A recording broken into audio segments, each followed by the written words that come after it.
adalah 5 hal physically yang harus kamu siapin yang membuat konten yang kamu buat itu termonet. Usaha bagaimana untuk menguangkan konten yang sudah kamu buat. Apa aja yang harus disiapin selain pertama yang pasti itu adalah konten.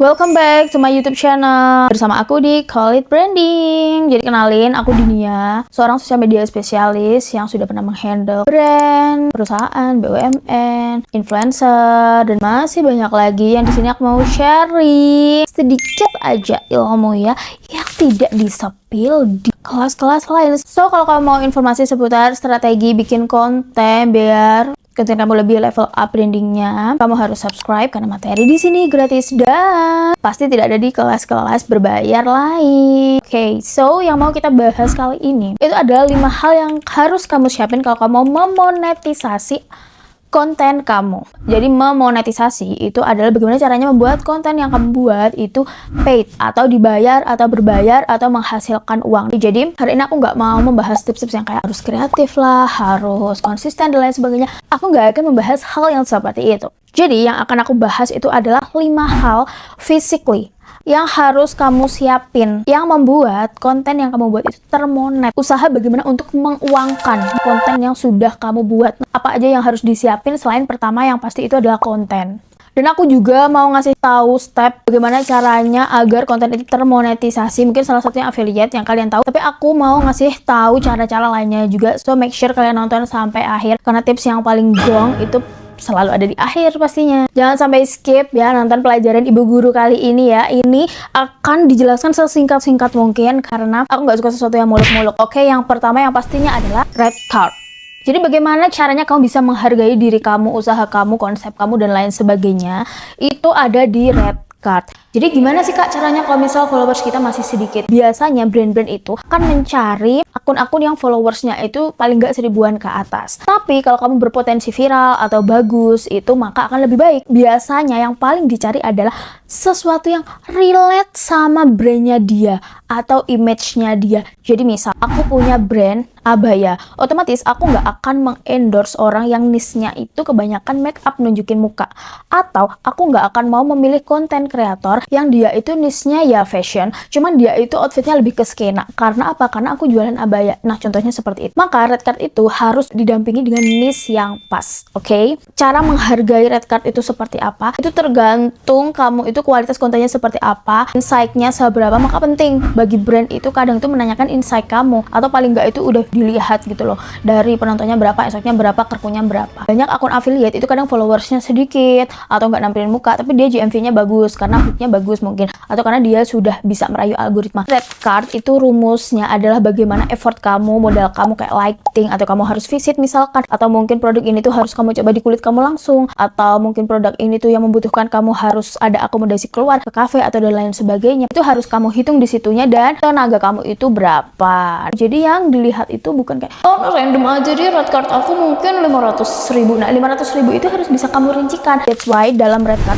kamu harus mencantumkan selain price list dari jasa-jasa kamu. Misal kalau story segini, kalau VT segini, kalau mirror segini, itu di bawahnya kamu juga harus tulis misal device kamu apa, lighting kamu apa, terus additionalnya tuh apa. Mungkin kalau visit berarti kita harus bensin, kalau misalkan tambah story plus 1 atau plus 2 plus 3 itu juga harus sudah kamu detailkan. Itu yang pertama, red card. Yang kedua itu pasti ya kayak tadi, red card harus dibarengi dengan sisi kamu. Kamu itu memperkenalkan diri kamu sebagai apa. That's why kamu harus punya niche yang jelas. Karena brand itu tidak akan memilih sesuatu yang niche-nya itu tidak jelas. Misal, kayak yang udah aku contohin tadi. Kalau kamu menargetkan sampel atau sesuatu atau brand itu tentang kesehatan, otomatis konten kamu itu harus tentang kesehatan. Jangan nano-nano. Kebanyakan orang itu bingung banget menentukan niche karena dia itu sukanya nano-nano. Pengen jadi fashion, pengen jadi beauty, pengen jadi makan, pengen jadi place to go, dan lain sebagainya. Itu sangat membingungkan brand, dan brand itu cenderung nggak akan melihat sesuatu yang seperti itu. Dan kalau misalkan niche ini tidak kamu persiapkan, maka brand yang melirik kamu juga tidak akan tertarget gitu. Lebih baik kita itu nggak apa-apa kontennya itu banyak, tapi topiknya itu jelas, niche-nya itu jelas tentang apa. Nah, itu yang harus kamu persiapkan.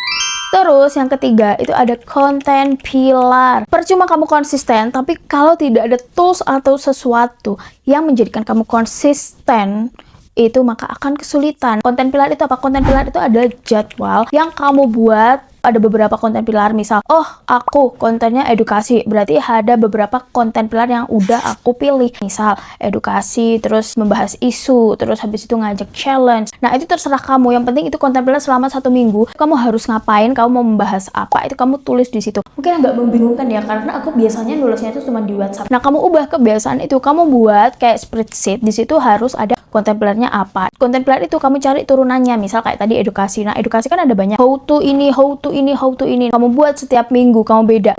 Jadinya bahas strategi mah kalau kayak gini. Kita nanti bahas ya di step yang lain bagaimana cara mengembangkan konten pilar itu menjadi beberapa ide konten yang banyak tanpa kamu itu harus kayak burn out satu-satu. Di situ nanti bakalan ada di breakdown gitu, di tanggal segini upload ini. Itu yang membuat kamu itu konsisten. Gak hanya cuma ngasih tips mempersiapkan ini tuh harus konsisten. Enggak.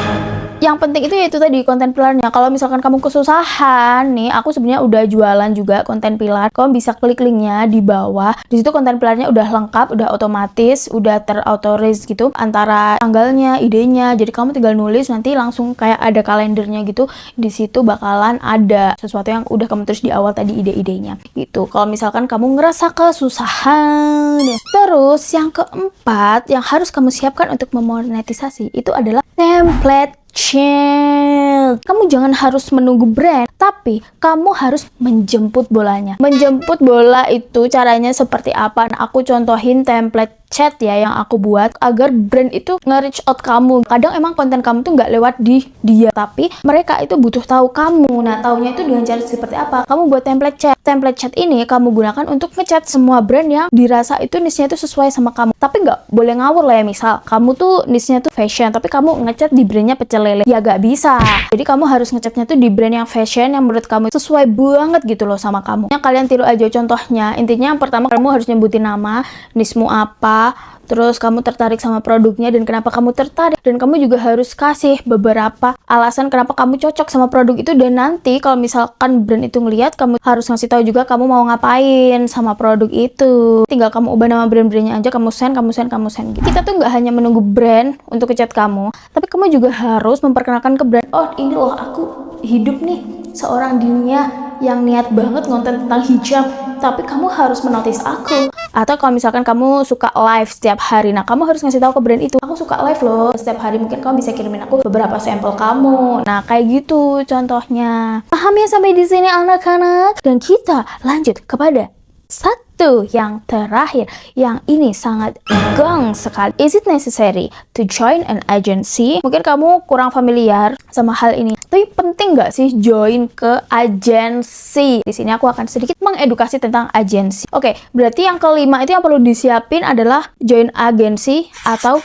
enggak gitu kan. Sebenarnya ada plus minusnya. Kalau kamu mau cepat dikenal brand, tapi dikenalnya itu cuman sekedar dikenal, dimanfaatkan untuk konten, dibayar, selesai, it's okay join agency. Atau kalau misalkan kamu masih baru banget, tapi kamu pengen cepat untung, atau kamu pengen cepat dapet brand, pengen cepat dapet banyak sampel, it's okay kamu join komunitas atau kamu join agensi. Tapi jangan berharap lebih soal agensi, karena agensi itu kadang bayarannya itu banyak terpotong-potong. Terus habis itu kadang briefnya mereka itu terlalu ketat dari call spesialisnya, sehingga itu tuh nggak sesuai dengan gaya bahasa kamu yang sudah kamu tetapkan di sebelumnya. Misal gaya bahasa kamu tuh cerawakan kayak aku kayak gini. Kadang di agensi ada brand yang misal notice kamu, tapi dia tuh pengennya kamu tuh yang estetik, otomatis sangat berlawanan sekali. Itu juga harus kamu pilih-pilih. Jadi nggak semua hal di agensi itu harus kamu ikutin. Soalnya sekali aja beda, kadang itu di akun kamu tuh performanya itu nggak sama. Nah itu yang sangat melelahkan. Jadi penting nggak join agensi? Ya nggak penting-penting banget, tapi kamu bisa mengikuti ini. Banyak kok agensi-agensi call nano-nano gitu. Nano-nano. Maksudnya call yang nano gitu, yang followersnya masih under 10.000, itu banyak banget. Jadi kalian bisa memulai start your career itu dari situ. Kita ngonten tapi kok nggak dapat apa-apa ya kayak gini-gini. Tapi jangan berharap lebih, kalian lebih ke belajar aja. Kadang-kadang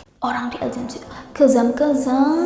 Lebih baik kalau menurut aku di agensi itu lebih instan aja. Oke, kalau misalkan sudah di-share, apakah kamu sudah memahami untuk materi kita hari ini anak-anak? Dan jangan lupa kalau misalkan kamu tidak mau effort untuk mengedit atau membuat konten, membuat konsep, membuat konten pilarnya, kalian harus mengunjungi Halicon Indonesia. Di sini akan simple karena aku sendiri bersama tim yang akan membuatkan konten pilar dan beberapa konten, konsep kontennya dan lain sebagainya, sampai yang menyesuaikan kebutuhan kamu. Kamu juga bisa untuk jasa dokumentasi event kamu, atau kamu juga bisa untuk jasa ads aja, atau kamu juga bisa untuk jasa editing aja. Jadi semua kebutuhan sosialmu ada di Halicon Indonesia. Kamu bisa chat admin ya, kalau misalnya kamu kesulitan atau kamu merasa sedikit malas dan butuh bantuan, chat aja admin, pasti dibalas. Tapi chatnya lewat DM aja ya guys, karena kita nggak sebar nomor. So, next kita bahas lagi. Kalian bisa komen di kolom komentar. Materinya gratis dan kalian bisa request apapun. Dan selama aku tidak malas untuk membuat video, so jangan lupa untuk nge-like ya, biar aku selalu semangat mengajari kalian dan sharing-sharing seperti ini. See you in the next time. Bye!